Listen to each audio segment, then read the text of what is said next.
Magandang gabi at araw sa inyong lahat, lalo na kay Sir Sabedja. Ako po pala si Joshua Coronel at ako po ang tagapag-ulit nitong aking panunuri.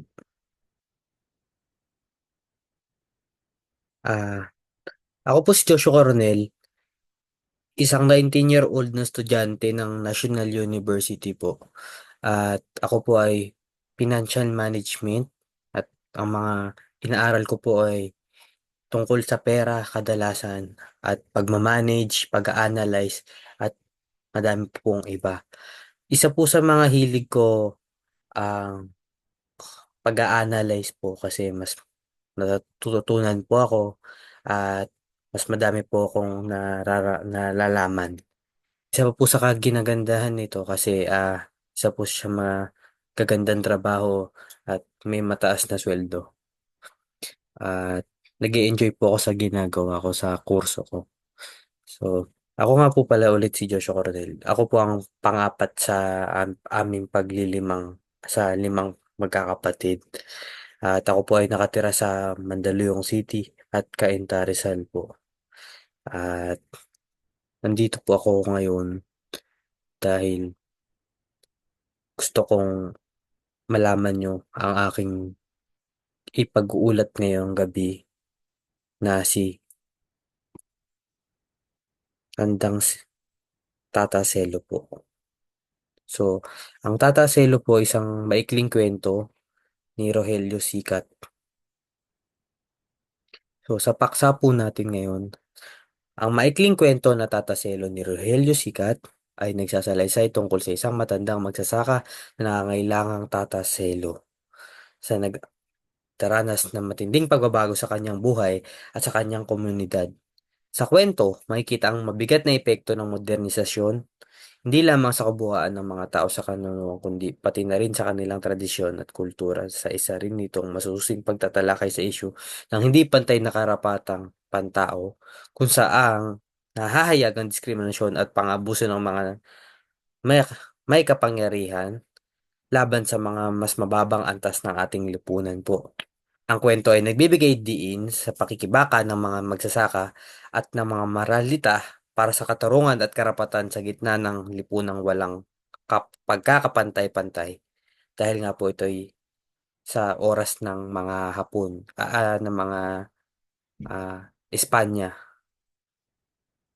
Sa kabuuan, ang tataselo ay isang paninilay sa suliraning na tradisyon at pagbabago kung saan ang mga mambabasa ay hinanahamon na suriin ang mga ugat ng di makaturungang sistema ng ating lipunan po dati.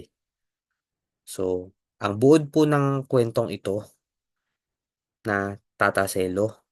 Ang kwentong tataselo ay sumasalamin sa matinding kahirapan at kawalang katurungan na dinaranas ng isang matandang magsasaka na si Tata Selo na ang tanging hangarin ay makapagsaka sa sariling lupa na pagbili niya noon upang maipagamot ang kanyang may sakit na asawa. Sa kabila ng kanyang pagnanais na mabawi ang lupa, hindi niya ito nakayanan dahil sa labis na kahirapan, kaya't nagpakumbaba siyang makiusap kay Kabesa Tano na payagan siyang magtanim sa dati niyang lupain. Ngunit dumating ang araw na sa pilitang pinaalis siya ni Kabesa Tano dahil may ipinalit ng ibang magsasaka. Sa kanyang pagsusumano, hindi pinakinggan ni Kabesa. Sa halip, sinaktan pa siya nito. Sa labis na sama ng loob at kawalang pag-asa, nagdilim ang paningin ni Tata Selo. At sa kanyang paglabis na galit, napatay niya si Kabesa Tanto. Dahil dito, siya ay nakulong. Sa masakit na kinalabasan, lalo pang dumilim ang kanilang mundo ng pagsamantalahan ng alkalde ang kanyang anak na si Saling po.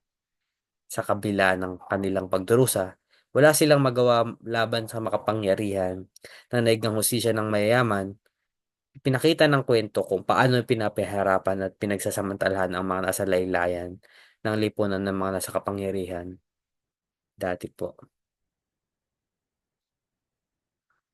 So, ang aral po na matutunan na sa na natutunan ko sa kwentong Tata Selo ay ang kahalagahan ng pagpipigil sa sarili at hindi paggawa ng permanenteng desisyon dala ng pansamantalang emosyon. Mahalaga ang pag-iisip at pagsusuri ng maraming beses bago madesisyonan, sapagkat madalas ang pagkakamali ay nauuwi sa pagsisisi at ang mga nagawang aksyon ay hindi na maaaring balikan o itama. Isa pang mahalagang aral ay ang pagkakaroon ng lakas ng loob at tamang pagharaan ng pakikipaglaban sa ustisya. Ang kwento ay nagpapakita ng hirap at pagsubok na dinaranas ng mga ordinaryong tao sa kamay ng mga anak.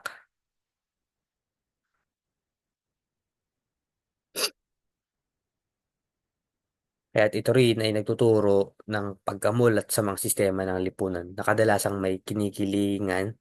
Sa halip na magpadala sa galit, ang ating mga aksyon ay kailangan maging matalino at naayon sa hustisya upang maiwasan ng mas matinding kapahamakan po. At yun lamang po para sa aking panunuri. At muli ako po si Joshua Coronel at ang petsa po ngayon ay Oktubre 15, 2024. Salamat sa pag-intindi ng aking panunuri.